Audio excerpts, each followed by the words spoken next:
with Tea Talk with Lake Missoula Tea Company. I'm Heather. I'm one of the owners of the tea company, and this is... I'm Guan.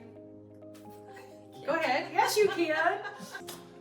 I come up with tea blends and help Heather kind of guide the direction of the flavors. And the reality is, we have people come into the tea shop, or we'll have companies say, "Oh, can we work on a blend together?" And yes, we can. We have a lot of blends to choose from, but it's a long process, you know, and it's very meticulous and taking a lot of notes and measurements and not losing those notes and measurements, or you can lose weeks and months. So in that regard, we've been working with an oolong and using it in our blends and not really feeling really happy with how those blends were tasting, and Gunilla brought it to my attention. What were you finding with those blends? They were just hard to get consistent, and feeling like we always had to, like, it was never quite there. We always felt like it needed a fix or something. Yeah. And it was hard to get the flavors right. And the variety of blends that we use this tea in is very wide too, very different flavors. Mm-hmm. And it was maybe suitable for one of the blends, but not really the others.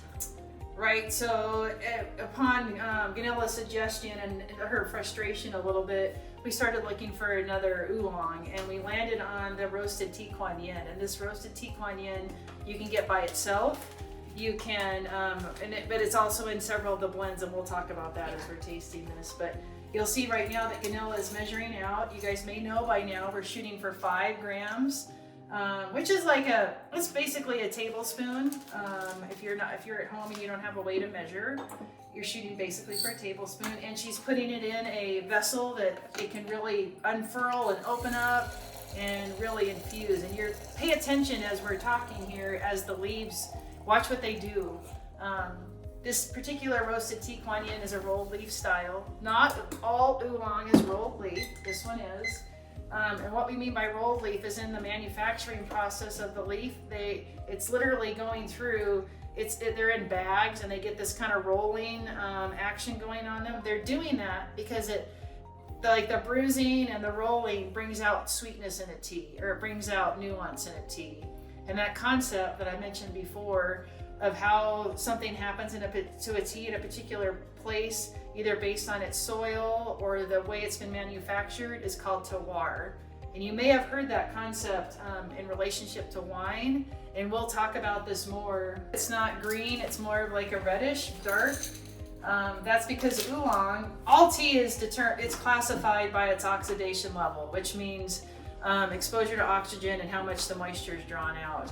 And oolongs can be anywhere from 30% oxidized, 20% oxidized, all the way up to 80. And so this one is heading, and when you're getting into 80%, you're kind of heading closer to a black tea.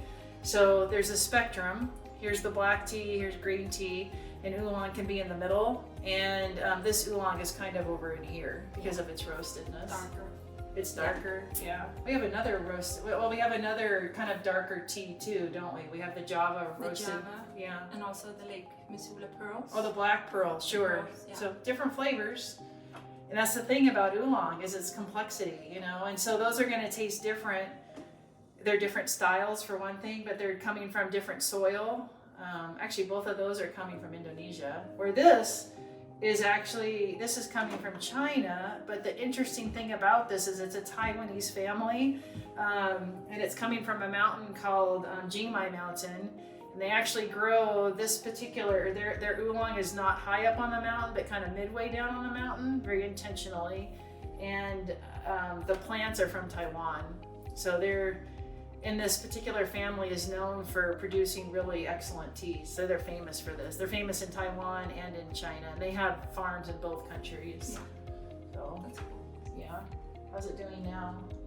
Oh yeah, it's settling at the bottom. They look like they're all open now too. And you can see the liqueur has kind of got like a coppery color. Yeah.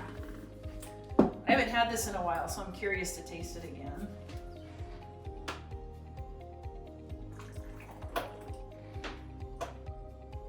Don't be fooled by its light color. It smells delicious.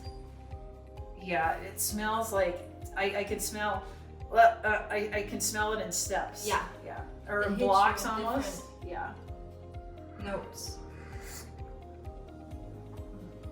It's almost creamy and nutty at the same time. Wow.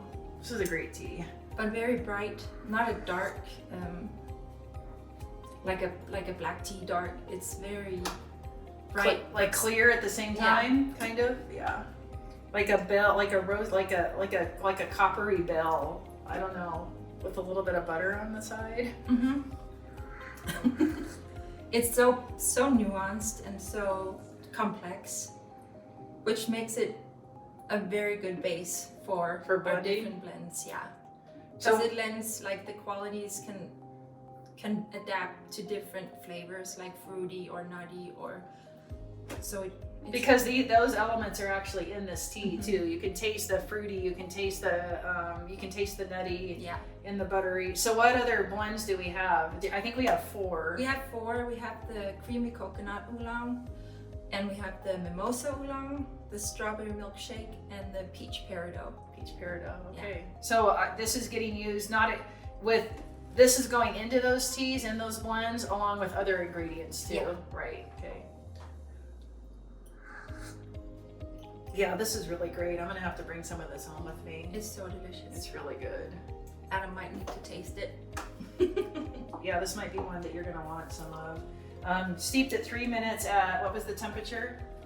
That one was like close to maybe 190. 190. So Yeah. that's like, you can do it at boiling. It might have a little sharpness to it. And what happens with oolong, it kind of to generalize what we've discovered, is that if you do it too hot, it tastes okay, but you lose the nuance. If you lower the temperature on some of them that are a little bit more sensitive, and sometimes not brew quite as long, but you're shooting for 3 minutes mostly, that you're gonna taste more nuance.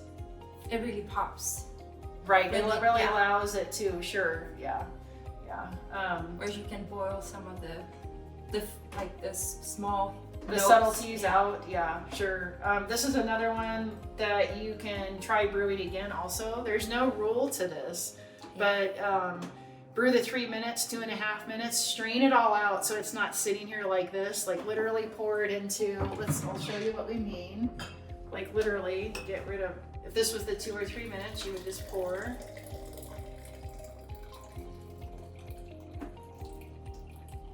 I already drank a cup of it. It was pretty fast. Yeah. You'd have this sitting here and then oh, I can go brew this again. So give that a whirl and see how you like it. When you do your second steep, give it a lot more time. If we were doing 3 minutes initially, you might want to do 6 minutes or just keep the water in there. It's not going to over brew on your second steep. Would you agree with that? Yeah. This was the roasted tea Guan Yin. It's a new offering with Lake Missoula Tea Company. We really appreciate you watching. Thank you very much, and have a good rest of your week. Thanks. Bye.